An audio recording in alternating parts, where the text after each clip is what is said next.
I saw that film clip of Winston Churchill. Yeah. Now, there was a boy living a tough life. Even though he had a great deal No of money. scars, nothing, but they're there, you know. Yeah. That's a tough life as well. The man who spent decades as cinema's ultimate survivor, a stoic force who could endure any blow, ultimately met an end that was quiet, clinical, and human.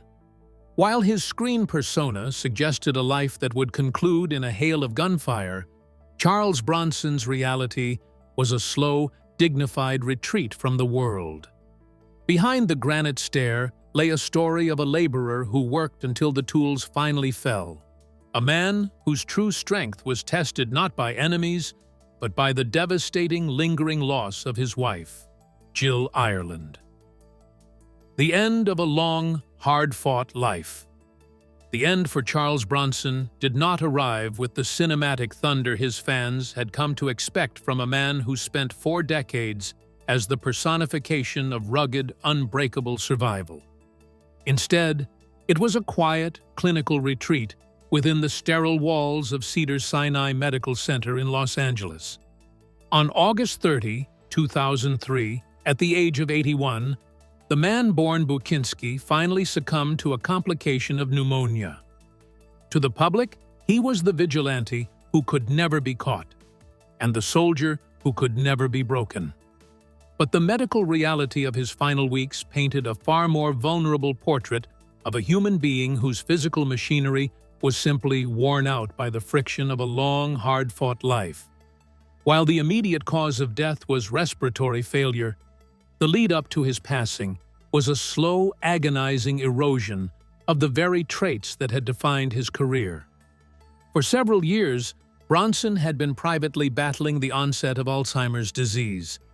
This was perhaps the greatest irony of his biography. A man who had built a global empire on a foundation of silence and calculated, piercing stares was gradually losing the cognitive anchor of his own identity. The sharp, predatory gaze that had once intimidated on-screen adversaries had softened into the vacant, wandering look often seen in those losing their grip on memory. For a performer who relied so heavily on a coiled spring physicality, the physical and mental decline brought on by neurodegeneration was a tragedy of the most personal nature. In addition to the cognitive struggle, his body was fighting a multi-front war. Reports following his death confirmed that he had been suffering from metastatic lung cancer and had undergone various treatments that had left his once imposing frame frail. The man who had once been the highest-paid actor in the world, famous for his tanned, muscular physique and his ability to perform his own stunts, spent his final days confined to a hospital bed surrounded by a small circle of family. His third wife, Kim Weeks, was by his side, but the public remained largely at a distance. Bronson had always been a deeply private individual, someone who viewed fame not as a lifestyle, but as a byproduct of a job. And he exited the world with that same guarded sense of seclusion. The news of his death triggered a global wave of nostalgia, yet the details of his passing served as a sobering reminder of the divide between the myth and the man. He was eventually laid to rest in Brownsville Cemetery in West Windsor, Vermont. He chose this location because it was near his beloved Zuleika farm, a place where he had spent years trying to escape the artificiality of Hollywood. The funeral was a modest affair, devoid of the glitz typically associated with a titan of the box office. There were no cameras, no red carpets, and no scripted heroics. His death marked the definitive end of a specific breed of mid-century masculinity. He was the last of the ugly, handsome, tough guys, a man whose face looked like a topographical map of the American experience. When he died, the industry didn't just lose an actor. It lost the living embodiment of the silent, stoic laborer. However, those close to him knew that his departure in 2003 was merely the final chapter of a book that had effectively been closed 13 years earlier. The vitality he lost in that hospital room was a shadow of the spirit he had already surrendered long ago. Was it the physical ailments that finally took him? Or was he simply a man who had stayed at the party long after the person he loved most had already gone home? The long goodbye. The tragedy of Charles Bronson did not begin with his own diagnosis. It began 13 years earlier on a May afternoon in 1990. While his 2003 passing was a clinical conclusion to a long life, his emotional departure occurred the moment he lost Jill Ireland. To understand the decline of the man, one must first understand the singular, obsessive devotion he held for his second wife. Their partnership was not merely a Hollywood marriage, it was a protective fortification. When Ireland was diagnosed with breast cancer in 1984, the man known for his cold, unblinking screen presence was forced into a role he could not shoot his way out of: the helpless observer. For 6 years, Bronson retreated from the periphery of stardom to become the silent anchor for a woman who was fighting a very public battle with a terminal illness. He watched as the vibrant British actress, who had been his co-star in 15 films, withered under the weight of a disease that mocked his perceived strength. The psychological toll of Ireland's battle was immense.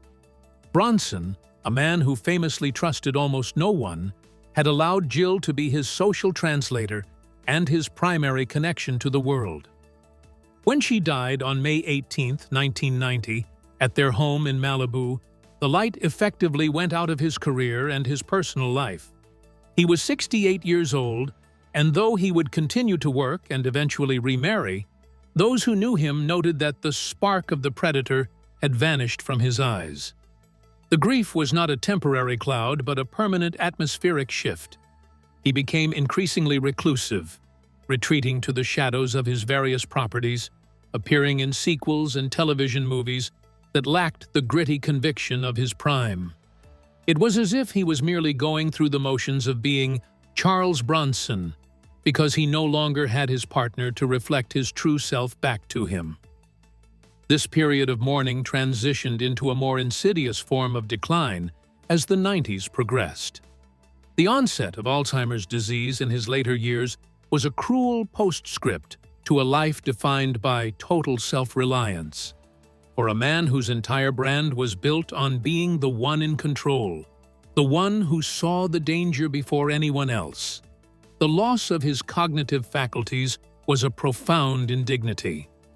The memory loss began as small lapses, but eventually grew into a fog that obscured the very legacy he had built. He began to withdraw from the public eye entirely, not out of a desire for privacy, which he had always craved, but out of a necessity to hide the frailty that was colonizing his mind. The long goodbye was a dual process. First, the loss of the woman who was his world, and then the slow, systematic loss of the world within his own head. By the time the late 90s arrived, the rugged icon was a ghost of his former self. He spent his days in a state of quiet confusion, often unable to reconcile the legendary figure on the television screen with the elderly man reflected in the mirror. The physical decline followed the mental one. His once celebrated muscularity, forged in the coal mines and maintained through decades of discipline, began to sag and waste away. He was no longer the man who could outrun a train or outfight a gang. He was a husband and father who required constant care.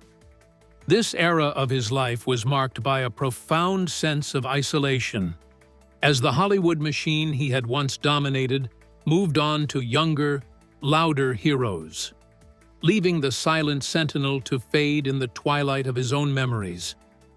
The tragedy of this decline was compounded by the fact that Bronson had always been a man of few words. In his prime, his silence was a weapon of intimidation. In his final years, that silence became a cage. He could no longer articulate the depths of his grief for Jill or the frustration of his failing health. He lived in a house filled with the ghosts of his greatest successes surrounded by the awards and posters of a career that felt like it belonged to a stranger. The man who had survived the Great Depression and the horrors of a world war found himself defeated by the quietest of enemies, time and biology. It was a slow-motion collapse that lasted over a decade. A period where the world watched a monument crumble stone by stone.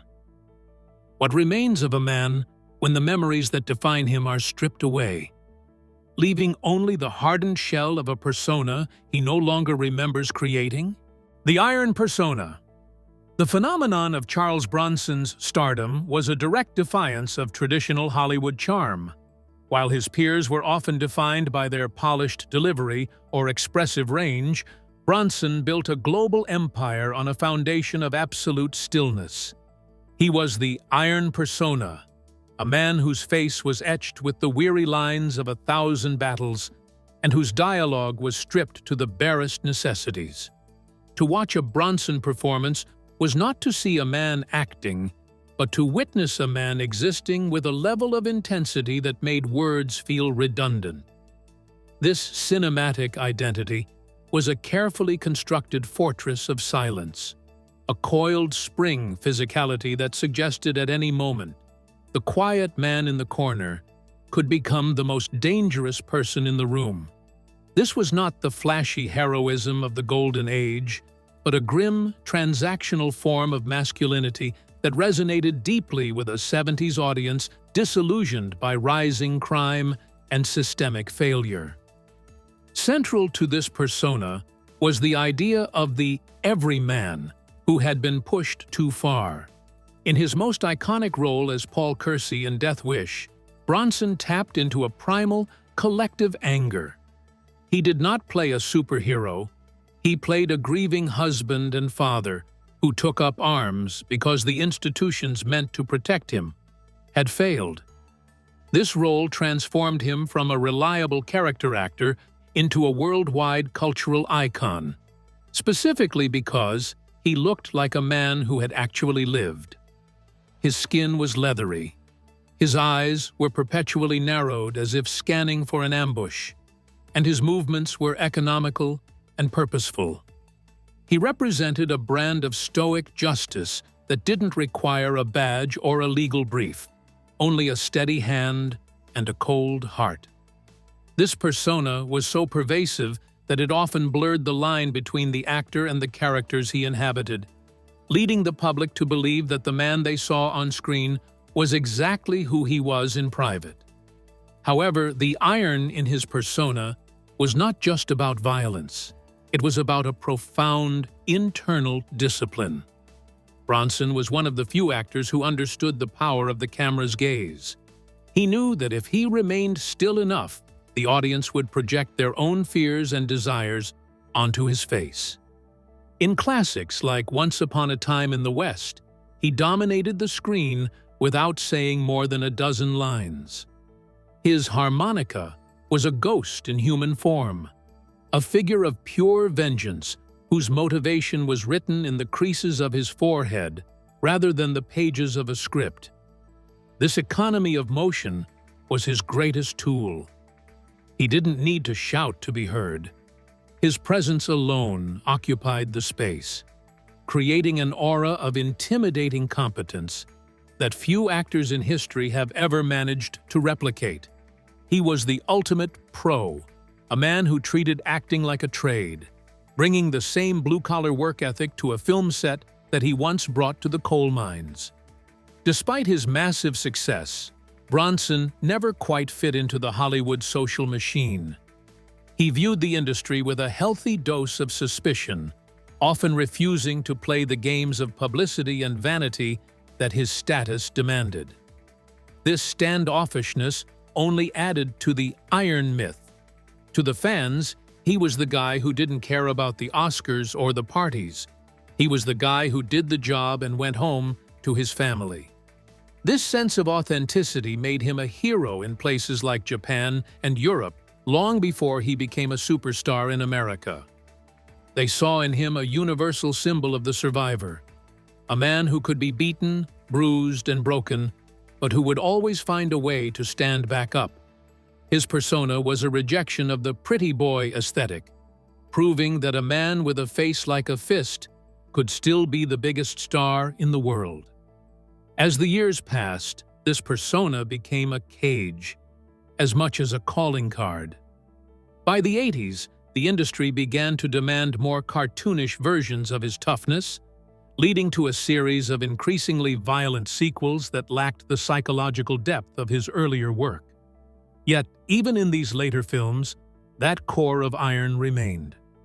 No matter how thin the script, Bronson's presence provided a gravity that kept the story grounded.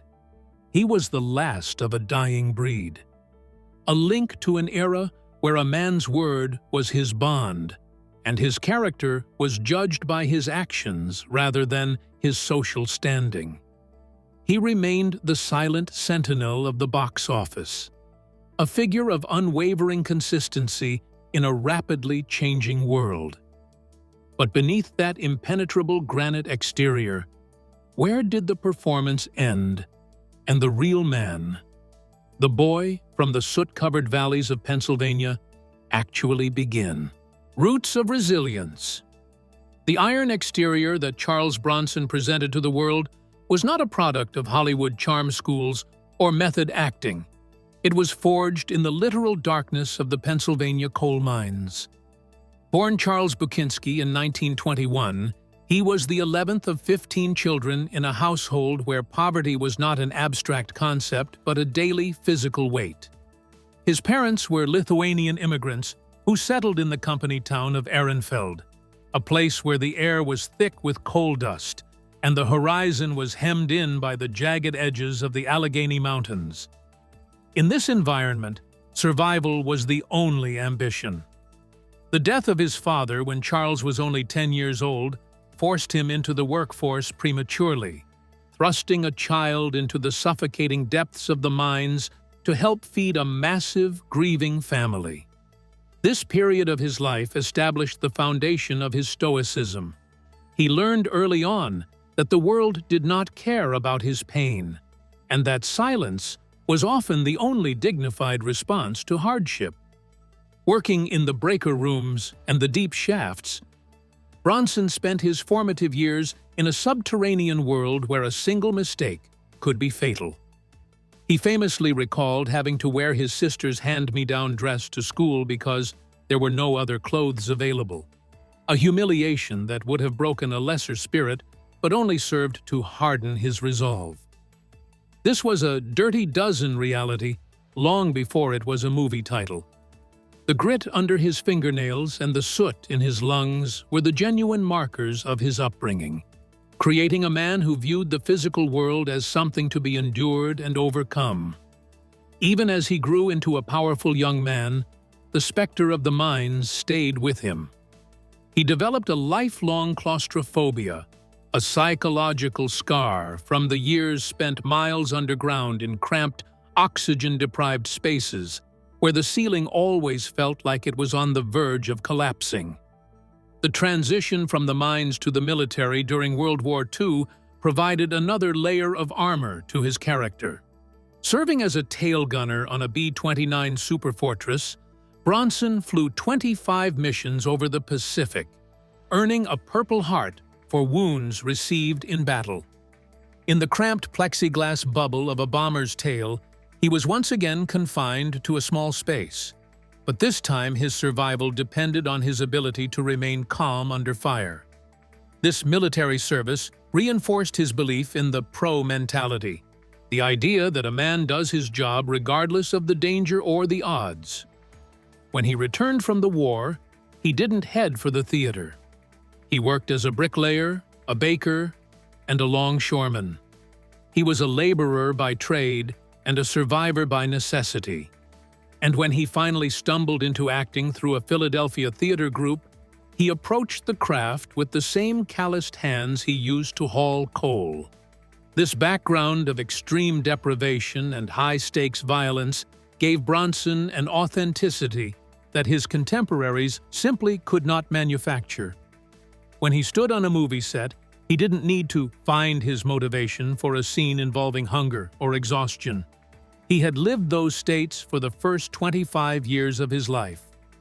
This was the source of his famous ugliness, a face that looked like it had been carved out of the very coal he used to mine.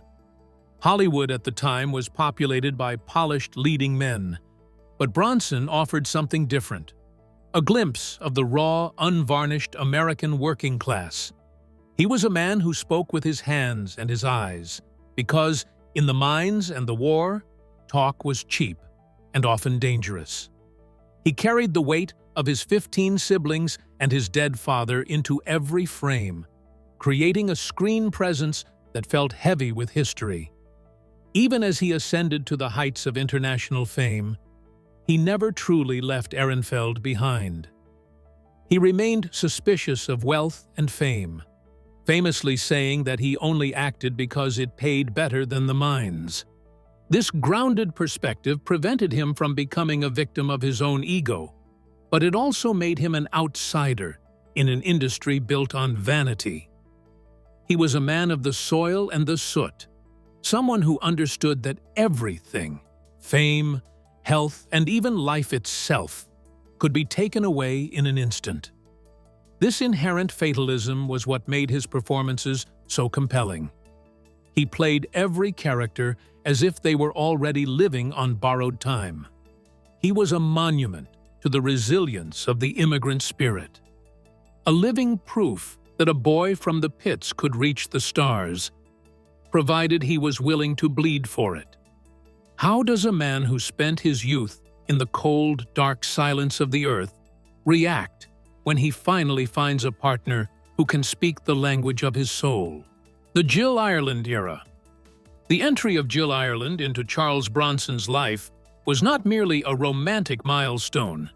It was a total reconfiguration of his world. Before Ireland, Bronson was a man of iron and shadow, a solitary laborer moving through the artifice of Hollywood with a guarded, suspicious eye. When they met on the set of The Great Escape in 1962, Ireland was married to Bronson's co-star, David McCallum. Legend holds that Bronson told McCallum directly that he intended to marry her, a statement that was less a threat and more a quiet acknowledgement of a gravitational pull he could not ignore. By 1968, they were married, beginning a 22-year partnership that defied the volatile norms of the film industry. Ireland became the buffer between the world and a man who was often uncomfortable in his own skin. She was his emotional interpreter, the woman who could translate his silences and soften the edges of a personality that had been hardened by the Pennsylvania mines and the Pacific Theater. This partnership was unique in its professional saturation. Bronson famously insisted that Ireland be cast in his projects, leading to a filmography where the two appeared together 15 times in movies like The Valachi Papers, Hard Times, and Breakout. Critics often dismissed this as nepotism, but for Bronson, it was a matter of survival. He did not like the company of strangers, and he found the process of filmmaking to be an intrusive, often tedious chore. Having Jill on set turned a cold professional environment into a domestic one. It allowed him to maintain his fortress of solitude even while standing in front of a camera crew. On screen, their chemistry was palpable but restrained. She was often the refined, elegant counterpart to his raw, animalistic energy. Off-screen, they curated a life of intense privacy, moving their large blended family to Zuleika, a colonial farmhouse in West Windsor, Vermont, where Bronson could play the role he cherished most, a quiet father and husband far removed from the neon lights of Los Angeles. Ireland was the architect of Bronson's image during his peak years. She encouraged him to embrace his status as a sex symbol, a concept the ugly handsome actor found baffling. She managed their households, their public appearances, and his increasingly complex career demands with a grace that he lacked.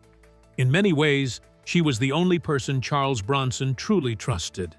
He was a man who expected betrayal, but in Jill, he found a loyalty that matched his own stoic code. This period of his life was the closest he ever came to peace. The man who had worn his sister's hand-me-down dresses was now a global icon with a beautiful family and a sprawling estate. But he remained grounded by Ireland's presence. She reminded him that he was more than just a tough guy or a box office draw. He was a man who was loved for his complexities rather than his characters. However, this era of stability was shattered in 1984 when Ireland was diagnosed with breast cancer. The strength of their bond was put through a different kind of furnace. As she underwent a mastectomy and years of chemotherapy, Bronson's focus shifted entirely. He scaled back his career, choosing roles that allowed him to stay close to home or that could be filmed quickly so he could return to her side. He watched as the woman who had been his vibrant social shield became a patient. Characteristically, he did not handle this with outward displays of emotion, but with a grim, relentless devotion. He became her primary support system, navigating the medical labyrinth alongside her. Ireland, in turn, became a public advocate for cancer awareness, writing books and giving speeches that pushed her into a spotlight she had previously shared with her husband. Bronson remained in the wings, the silent protector whose own identity was becoming increasingly tethered to her survival. The end of the Jill Ireland era in 1990 was the true conclusion of the Charles Bronson story for many who knew him. When she passed away at age 54, the fortress he had built around his personal life collapsed. The farmhouse in Vermont and the mansion in Malibu felt like hollow shells. He was a man who had survived poverty, war, and the cutthroat nature of Hollywood.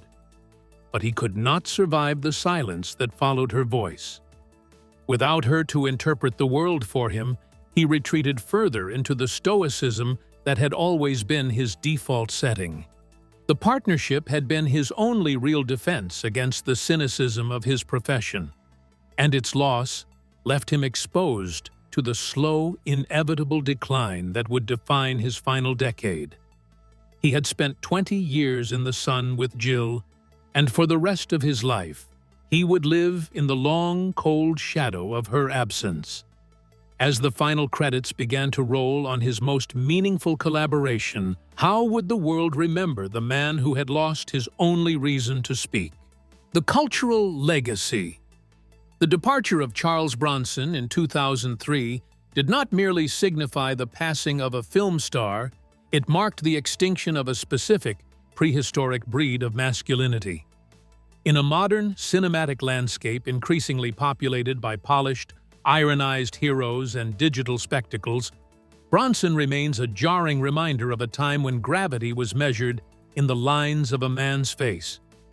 His legacy is not found in the awards he never won or the speeches he refused to give, but in the enduring image of the silent laborer who refused to blink. He became the patron saint of the overlooked and the underestimated, the ugly, handsome immigrant son who proved that grit and consistency were more valuable than artifice. For the working-class audiences of the 70s, he was a mirror. For the international markets in Japan and Europe, he was the definitive American archetype of the lone wolf. This legacy is deeply intertwined with the tough guy mythos, yet Bronson's version was uniquely grounded in reality. He influenced a generation of action stars, from Sylvester Stallone to the gritty anti-heroes of contemporary neo-noirs, yet few could replicate his authentic sense of peril. His cultural footprint is defined by the tension between his on-screen violence and his off-screen gentleness. He was a man who could convincingly portray a cold-blooded assassin or a vengeful vigilante, yet he spent his free time painting quiet landscapes and tending to his children on a remote Vermont farm. This duality, the iron and the shadow, is what keeps his story relevant. It serves as a blueprint for personal endurance, suggesting that a man can survive the deepest pits of poverty and the highest peaks of fame without losing his essential, quiet self.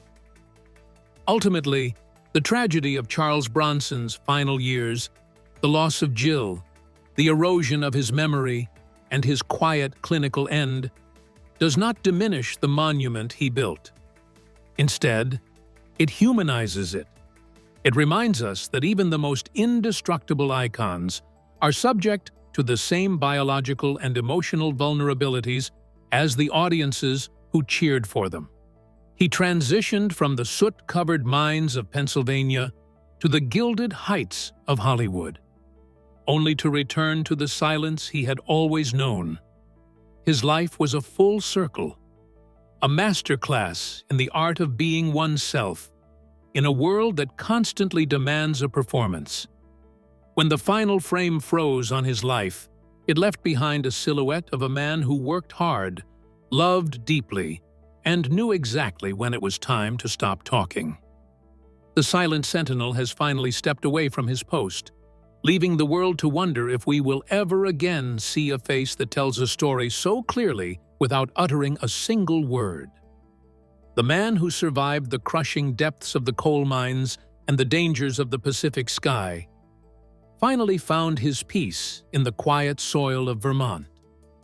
Charles Bronson's life was a testament to the power of silence and the resilience of the human spirit. If you valued this deep dive into his legendary journey, please subscribe for more.